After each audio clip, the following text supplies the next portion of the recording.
দেশের আলেম ওলামাকে জেলখানায় বন্দি করে ফাঁসি দিয়েছে। দেশের আলেম ওলামাকে জেলখানায় বন্দি করে আজীবন জেলে রেখেছে। দেশের সুনামধন্য সুখ্যাতিপূর্ণ বক্তা জনাব দেলোয়ার হোসেন সাঈদী রাহিমাহুল্লাহ তার একজন, যাকে আজীবন জেলে থেকে দুনিয়া থেকে বিদায় নিতে হয়েছে।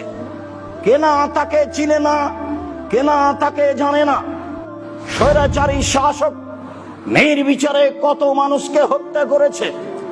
এই দেশের নিরীহ নিরপরাধ ভবিষ্যতে জাতির জাতীয় সম্পদ শত শত শিক্ষিত ছেলেকে হত্যা করেছে।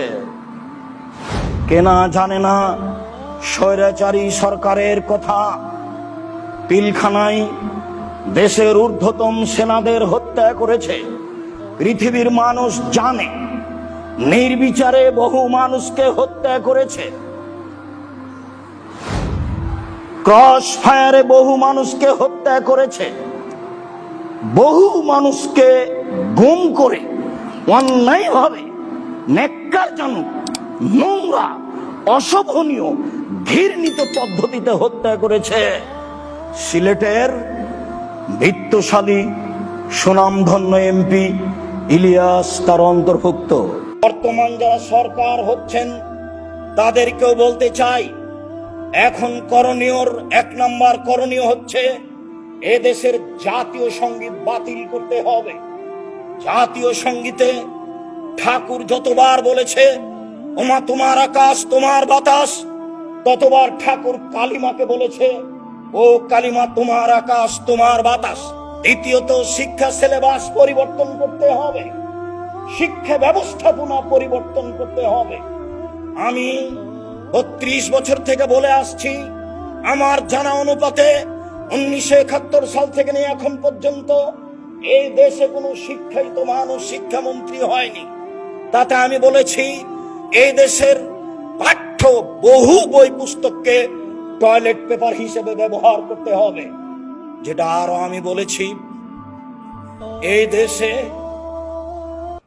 এমন একটি আইন বাস্তবায়ন করতে হবে যেখানে অন্তত প্রথম শ্রেণী থেকে 8ম শ্রেণী পর্যন্ত ছেলেরা কোরআন মাজিদ পড়তে শিখে পড়াতে বাধ্য করা হয়, সেখানে থাকতেই হবে।